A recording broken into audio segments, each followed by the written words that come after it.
नमस्कार दोस्तों, flute tutorial श्रृंखला में एक बार आपका स्वागत है। फ्लूट फ्लूट सीखना तो एक आपके पास चैलेंज है ही है, लेकिन फ्लूट सीख जाने के बाद में भी एक और बड़ा चैलेंज है आपके पास। ये आपको ध्यान में रखना चाहिए।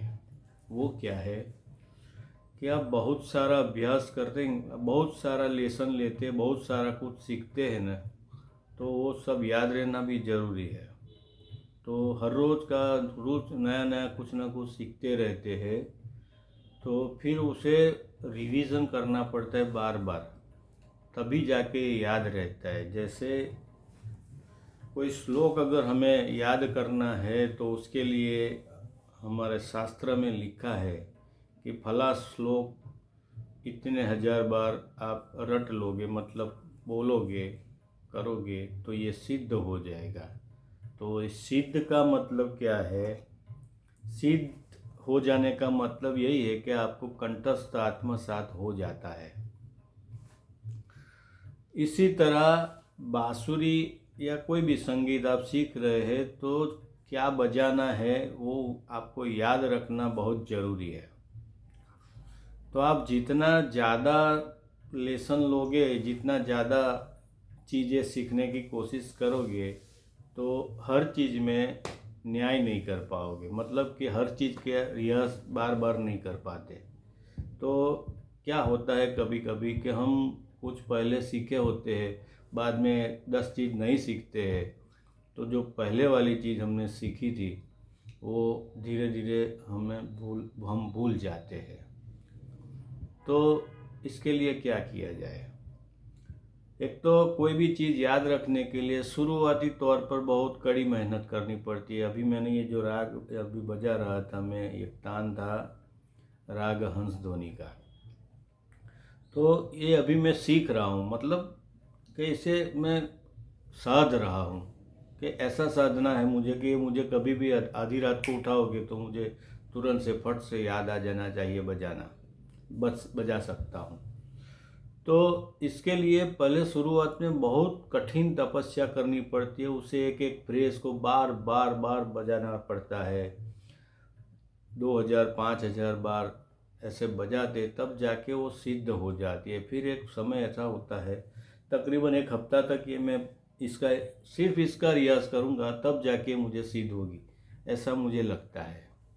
किसी को शायद 4-5 दिनों में आ जाए, ऐसी कोई बात नहीं। लेकिन शुरुआत में आपको बहुत से ज़्यादा इसे रटना पड़ता है, उसे बजाना पड़ता है, तब जाके हमारे दिमाग में ये संस्कार पड़ते हैं।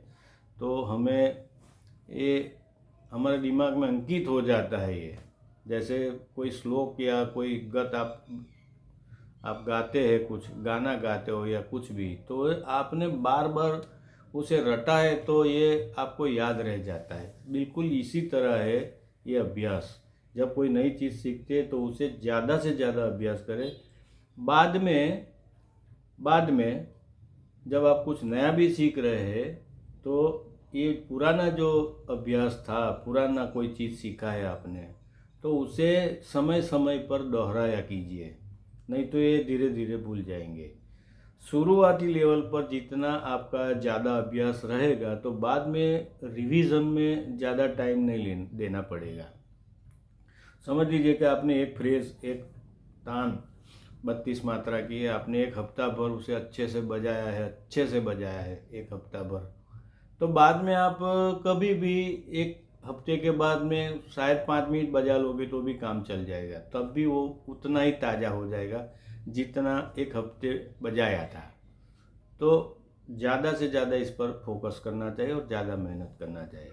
और दूसरी बात कि हम जितना ज़्यादा सीखने की कोशिश करेंगे, जितनी ज़्यादा चीज़ें सीखने की कोशिश करेंगे, तो सभी चीज़ों में हम पारंगत नहीं होंगे, किसी न किसी में हम कच्चे रह जाएंगे। तो बेहतरी इसी में है कि हम थोड़ा कम चीज़ें सीखें, लेकिन वो जो कम सीखा है उसे आत्मसात कर ले, कि वो ज़िंदगी भर ना भूले। तो आप कभी भी कहीं भी कुछ भी बजाओगे तो लोग आपको नोटिस ज़रूर करेंगे कि भाई ना, बंदे ने बहुत बढ़िया बजाया है। 100 चीज़ें सीखने से अच्छा है 10 चीज़ें सीखो, लेकिन उसे आत्मसात करो। ऐसी आत्मसात करो कि ज़िंदगी भर ना भूला जाए। बाकी 100 चीज़ें सीखने के पीछे भागोगे तो एक भी चीज़ आत्मसात नहीं होगी। हर रोज़ नया नया कुछ लोगे तो पुराने के पीछे अभ्यास नहीं करोगे तो वो अभ्यास आपका जाता रहेगा। तो ये एक बात है जो मेरे ध्यान में थी, आज मुझे अचानक याद आया तो मैंने आपसे शेयर की। तो आज के लिए इतना ही। वीडियो अगर अच्छा लगे तो लाइक कीजिएगा, मेरे चैनल को सब्सक्राइब कीजिएगा। आने वाले समय में और भी वीडियो में लाऊंगा। आज के लिए धन्यवाद।